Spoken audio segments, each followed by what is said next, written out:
അതിന് മുമ്പ് പല പ്രാവശ്യം മാറ്റിയിട്ടുണ്ട് കേട്ടോ. ഒരുപാട് പ്രാവശ്യം ഞങ്ങൾക്ക് തോന്നുന്നു മാറ്റിക്കൊണ്ടിരിക്കും. അങ്ങനെ അവസാനം നമ്മൾ പറഞ്ഞ് അപ്പോൾ നമ്മൾ പറഞ്ഞൊരു കാര്യമുണ്ട്, ഇനി ഇത് പ്രേക്ഷകർക്കും ദൈവത്തിനും ഇടയാണ്, നമ്മൾ ഈ സിനിമയിൽ വിശ്വസിക്കുകയാണ് എന്ന് പറഞ്ഞാണ്. ആ വിശ്വാസം ഞങ്ങളെ രക്ഷിച്ചു എന്നുള്ളതാണ് സത്യം.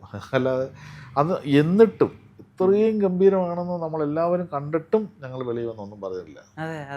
ഇല്ല, സാധാരണക്കാരെ പോലെ ഞങ്ങൾ തിയേറ്ററിൽ വന്നിരുന്ന് കാണുകയാണ് ചെയ്തത്. ഇതിനൊരു ഫാൻ ഷോ ഉണ്ടായിരുന്നില്ല, ഒന്നും ചെയ്തില്ല. അപ്പോൾ അതാ പറഞ്ഞത്, നമ്മൾ ആ സിനിമ എന്ന് പറയുന്ന പ്രേക്ഷകർ സാധാരണ പോലെ വന്ന് കണ്ടിട്ട് അവരെന്ത് പറയുന്നു അറിഞ്ഞതിന് ശേഷം ഞാൻ പ്രത്യേകിച്ച് പറയുകയാണ്, തരുണക്ക് ഒരു ചെറിയ ഇൻ്റർവ്യൂസൊക്കെ അതിന് മുമ്പ് പോയിട്ടുണ്ടെങ്കിലും അത് ഇത്തരം കാര്യങ്ങളൊന്നും പറയില്ല. നമുക്ക് അപ്പോഴല്ലേ വിശ്വസിക്കാൻ പറ്റുള്ളൂ. നമ്മൾ ചെയ്യുന്നതെല്ലാം ശരിയാണ് എന്ന് വിചാരിച്ചാൽ നമുക്ക് അബദ്ധം പറ്റാറില്ലേ. ലാൽ സാറിന് മാർക്കറ്റിംഗ് സ്ട്രാറ്റജിയെ പറ്റി അറിയാം. കാരണം ലാൽ സാറിന്റെ സിനിമകൾക്കാണ് ഏറ്റവും അധികം പ്രൊമോഷൻ നമ്മൾ കാണുന്നത്. ദുബായിലെ മറ്റേ ബുർജ് ഖലീഫയിൽ പേരെഴുതി വരുന്നു, ഇവിടെ 4 മണിക്ക് 12 മണി തൊട്ടിട്ടേ ഷോ തുടങ്ങുന്നു. അങ്ങനെ എന്തൊക്കെ ചെയ്യാൻ പറ്റും ഫാൻസിന്, അതിന്റെ ഒക്കെ ഒരു എക്സ്ട്രീം ആണ്.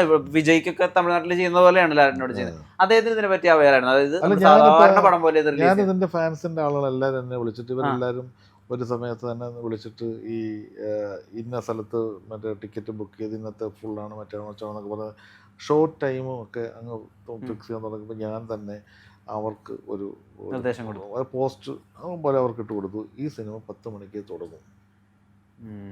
തുടങ്ങുള്ളൂ. കാരണം നിങ്ങളത് ഒരിക്കലും അങ്ങനെ തെറ്റായിട്ട് വിചാരിക്കും. കാരണം അത് നമ്മളും വിശ്വസിക്കുന്ന കാര്യങ്ങളൊക്കെ ഉണ്ടല്ലോ, ഒരു ടൈമിൽ ഇപ്പോൾ തുടങ്ങണം എന്നൊക്കെ പറഞ്ഞു. ഇത് 10 മണിക്ക് തുടങ്ങുള്ളൂ, നമ്മൾ ആ ഷോ നിങ്ങൾ എങ്ങനെ വേണമെങ്കിൽ ചെയ്യാം. പക്ഷേ അതല്ലാതെ ഇതിന് മുമ്പൊരു ഷോ ഉണ്ടാവില്ല. അത് അതിൻ്റെ ഇടയിൽ ലാലേട്ടനും ഒക്കെ നമ്മളോട് ഒരുമിച്ച് തന്നാണ്. കാരണം ഇതിനൊരു ബഹളം വേണ്ടെന്ന് ആദ്യം തീരുമാനിച്ചിട്ടുണ്ട്. ബഹളം വന്നോളൂ.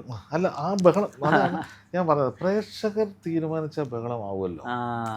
നല്ലതിനെ അക്സെപ്റ്റ് ചെയ്യാൻ കഴിവുള്ളവരാണ് മലയാളികൾ. ആ ഒരു വിശ്വാസം വെച്ച് തന്നെ നമ്മൾ പോയി എന്നുള്ളതേ പറയാൻ പറ്റുള്ളൂ.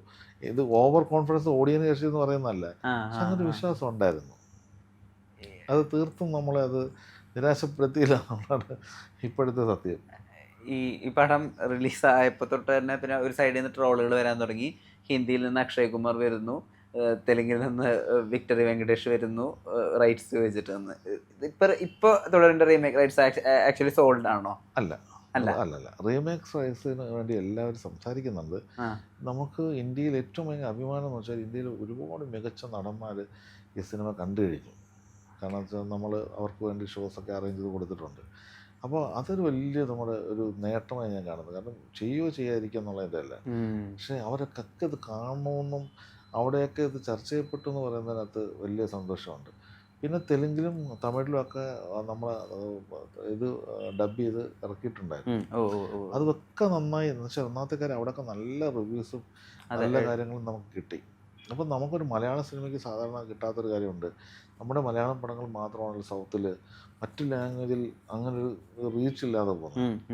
അത് നമ്മളിപ്പം എമ്പുരാൻ വന്നപ്പോഴാണ് അങ്ങനെ അത് കിട്ടിയത്, കാരണം മറ്റു സ്ഥലങ്ങളിലേക്ക് കൂടെ എത്തി. പക്ഷെ അതിന് പുറകെ നമുക്ക് അടുത്ത നെക്സ്റ്റ് മഞ്ഞുമൽ ബോയ്സിനും കിട്ടിയത്, പ്രേമലു അവിടെ തെലുങ്കിലോടി അങ്ങനെ. അപ്പോൾ ഇപ്പോൾ ആ ഒരു കാര്യം നമുക്ക് മലയാള സിനിമയ്ക്ക് വന്നു തുടങ്ങിയിട്ടുണ്ട്. മലയാള സിനിമകൾ മറ്റുള്ളവർ കാണാൻ തുടങ്ങിയിട്ടുണ്ട്, അവരൊക്കെ അഭിപ്രായം പറയാൻ തുടങ്ങിയിട്ടുണ്ട്. അപ്പോൾ അത് നമുക്കൊരു കുറച്ചുകൂടെ ഈ ഇൻഡസ്ട്രിക്ക് ഗുണം ചെയ്യുന്നൊരു കാര്യമാണ്. റീമേക്ക് പിന്നത്തെ കാര്യം, പക്ഷേ നമ്മുടെ സിനിമകൾ അവർ കാണുന്നു എന്ന് പറയുന്നത് വന്നിട്ടുണ്ട്. ഈ മനസ്സിലാകാനൊരു ആഗ്രഹമുണ്ടോ ലാൽ സാർ ഇതോട് വേറെ ഭാഷയിൽ ഇന്നാൾ ചെയ്യണം എന്നൊക്കെ?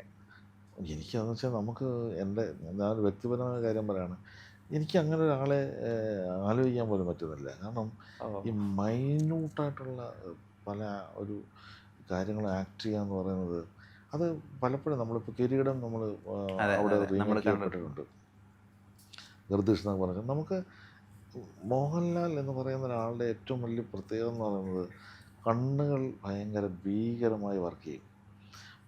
എന്താണ് അവിടെ വേണ്ടതെന്ന് പറഞ്ഞാൽ അത് നമ്മളിപ്പോൾ തന്മാത്ര കണ്ടിട്ടോ അല്ലെങ്കിൽ ഭ്രമരം കാണുമ്പോഴോ സതയം കാണുമ്പോഴോ കിരീടം കാണുമ്പോഴോ അല്ലെങ്കിൽ ഇതൊന്നും വേണ്ട നിർവികാരനായ താളവട്ടത്തിലിരിക്കുന്ന കാണുമ്പോഴും ഒക്കെ നമ്മൾ എന്തെല്ലാം തരം മുഖങ്ങളാണ് കണ്ടിട്ടുള്ളത് അല്ലേ? ചിത്രത്തിൽ അവസാനത്തെ സീക്വൻസൊക്കെ നമ്മുടെ മനസ്സിൽ നിന്ന് പോവുമോ? ഉത്സവപ്പറ്റെന്ന് കയറെ കുരുക്കിട്ടിട്ട് ചാടുന്ന ആളെ, അങ്ങനെ എത്രയോ കാര്യങ്ങൾ. എന്ന് വെച്ചാൽ അത് നമ്മുടെ മുമ്പിൽ ഒരാൾ ചെയ്യുന്ന പോലെ തോന്നിപ്പിക്കുന്ന ഒരാളാണ്, ആക്ട് ചെയ്യുന്നതായിട്ടല്ലല്ലോ തോന്നുന്നത്. അത് ഇതിൽ എത്രയോ അങ്ങനത്തെ സീക്വൻസ് ഉണ്ട്. അത് ഒരു ഭയങ്കര വെല്ലുവിളിയാണ്. അത് ആക്ട് ചെയ്യാൻ ആളില്ലാഞ്ഞിട്ടല്ല. ഹീറോസ് എന്ന് പറയുന്നവർ അത്ര കോപ്പറേറ്റ് ചെയ്ത് ഈ മഴയത്തും ഒക്കെ നിന്നാലേ പറ്റുള്ളൂ.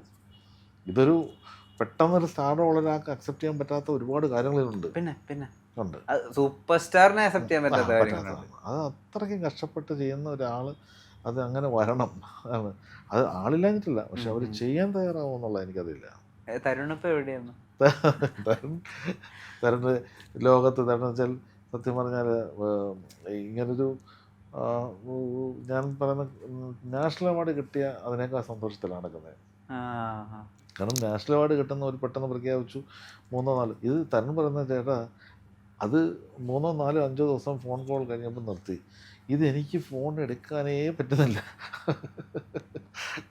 അത്ര സന്തോഷത്തിലാണ്.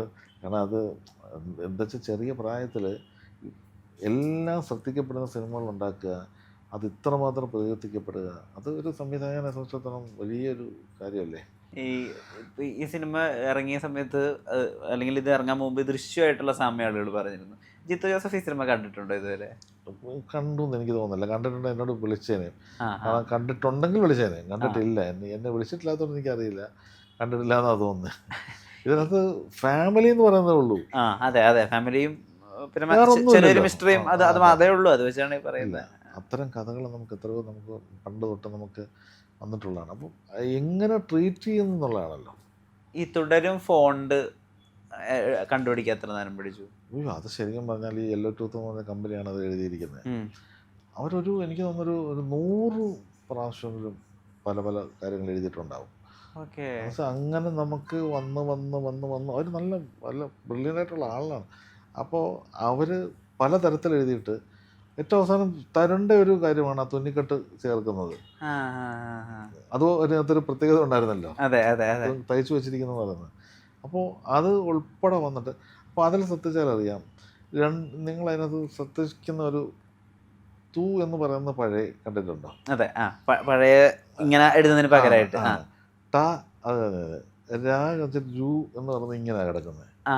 അപ്പോൾ പഴയതിൽ നിന്ന് പുതിയതിലേക്കാ, അങ്ങനെയാണ് പോകുന്നത്. അതിനകത്തൊരു ബ്രില്യൻസ് ഉണ്ട്. അത് പഴയ കാല ലിപിയിൽ നിന്ന് പുതിയതിലേക്കാണ് പോകുന്നത്. അല്ലെങ്കിൽ രു എന്നിങ്ങനെ വരാവും. അതല്ല വന്നിരിക്കുന്നത് വെച്ചാൽ അതപ്പം വെച്ചാൽ അത് കാലഘട്ടത്തിൻ്റെ ഒരു യാത്രയാണ് അതിനകത്ത് ഉദ്ദേശിച്ചത്. തുടരും. ശോഭന മാമിനെ കാസ്റ്റ് ചെയ്യാന്ന് പറഞ്ഞാൽ കുറച്ച് പാടാ. കാരണം അവരെ അത് പറഞ്ഞ് കൺവിൻസ് ചെയ്യണം. അവരത്ര എളുപ്പമുള്ള നടിയാണ്. മാത്രമല്ല അവരുടെ ഡേറ്റ്സ് കിട്ടാന്ന് പറഞ്ഞാൽ അതിലും പാടാണ്.